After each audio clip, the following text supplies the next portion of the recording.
Good morning all. Let's start today's class with the topic electrical properties of colloidal solution. As you know, colloidal solution consists of dispersion phase plus dispersion medium, and dispersion phase consists of colloidal particles. So colloidal particles always carry an electric charge, and which can be negative and which can be positive. And dispersion medium will also going to have a charge but opposite.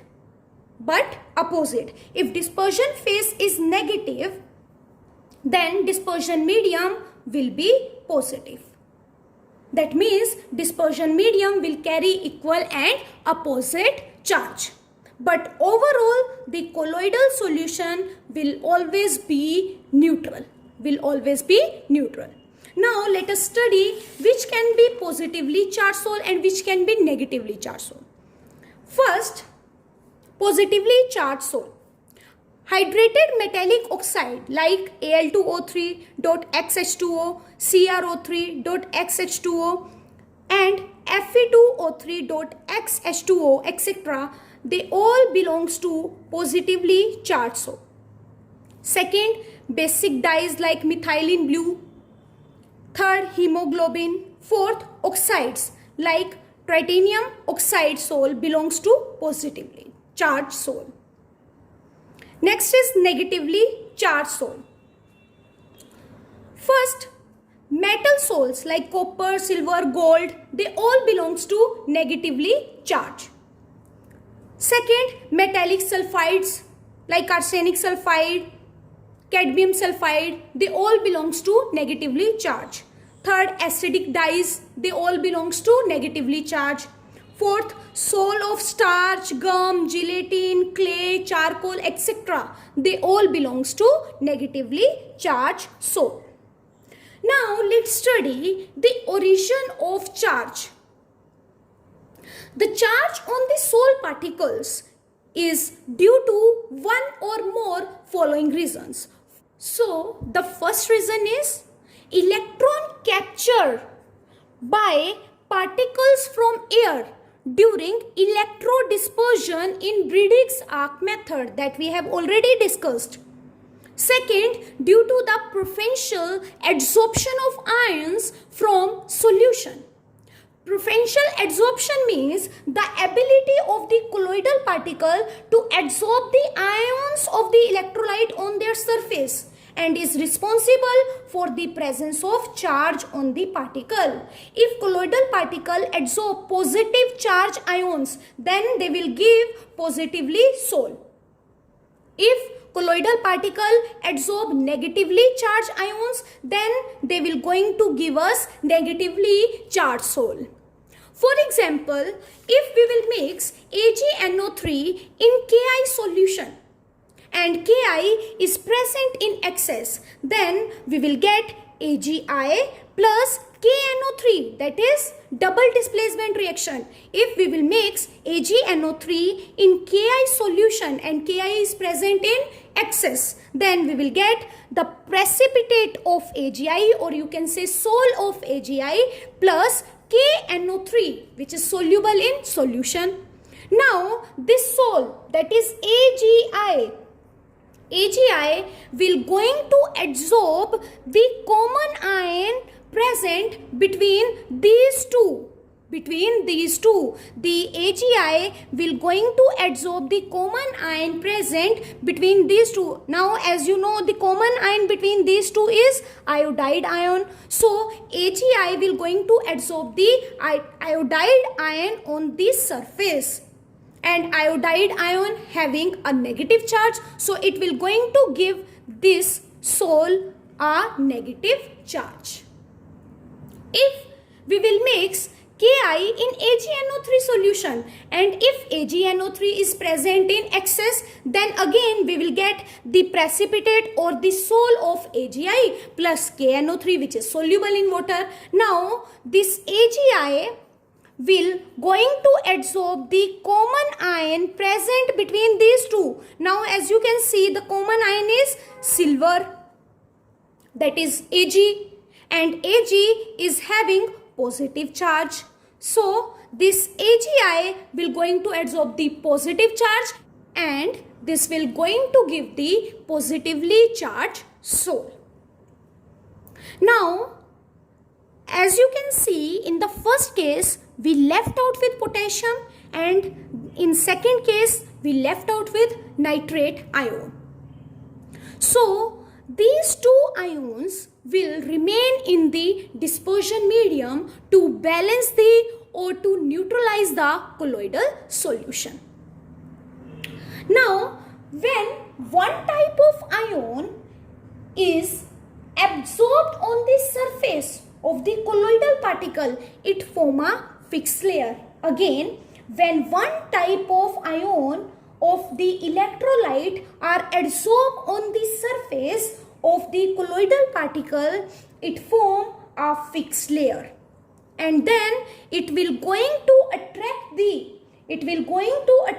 counter ion from the medium, forming a second layer, and which is known as diffused layer.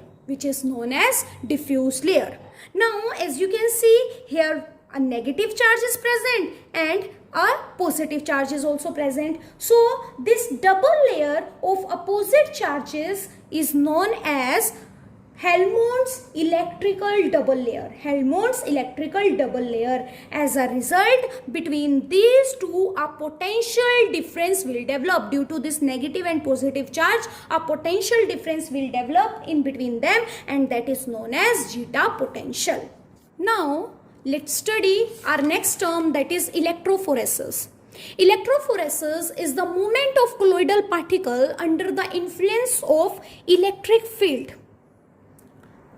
That is, the movement of colloidal particle occur under the influence of electric field, that is known as electrophoresis. For example, if we have negatively charged colloidal particle, then they will going to attract towards the cathode. As they will reach towards the cathode, they will get neutralized, hence they get coagulated. If molecules of dispersion medium are allowed to move under the influence of electric field, if dispersion medium molecules are allowed to move under the influence of electric field and colloidal particles are not allowed to move, then this process is known as electro-osmosis. In the electrophoresis, the movement of colloidal particle will occur, and in electro-osmosis, the movement of dispersion medium particle will occur. Next is coagulation. Coagulation is the precipitation of colloidal particles. By the addition of excess of electrolyte is known as coagulation, or you can say flocculation. This electrolyte is known as coagulating agent. When the colloidal particles coagulate together and form precipitate by the addition of excess electrolyte, it is known as coagulation. As you know, there are two types of colloid. First is lyophilic and lyophobic. As you know, lyophilic are stable, but lyophobic are unstable. So mostly coagulation process is shown by lyophobic. Now let us understand what is the cause of coagulation. Let us say we have a colloidal particle which is having a positive charge, and now let's add the electrolyte in it. As you know, electrolyte contains both positive and negative ions.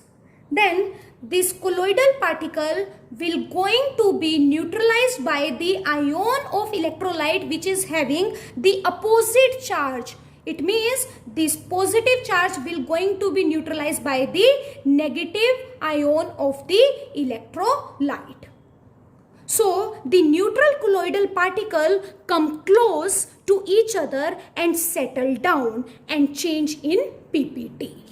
And this B negative is known as active ion. And active ion is the ion which going to neutralize the colloidal particle or which have the opposite charge to the colloidal particle.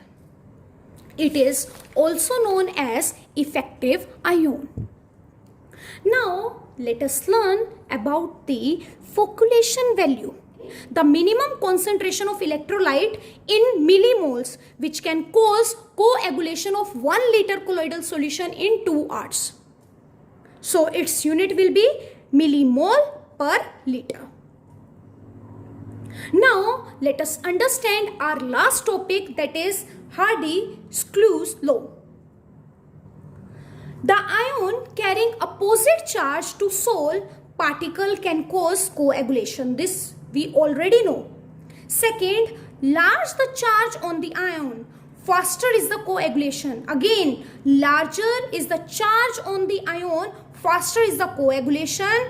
That means coagulation power is directly proportional to its valency. For example, if we have Fe3 positive, Ca2 positive, Na positive, then from this which will going to give the faster coagulation, which is having higher charge. So who is having higher charge? That is Fe3 positive. So Fe3 positive will going to give the faster coagulation. And flocculating value is inversely proportional to coagulating power. Now try to do how lyophilic sols can coagulate and what do you mean by a gold number. With this, we are completing our chapter. So that's all for today. Have a nice day ahead.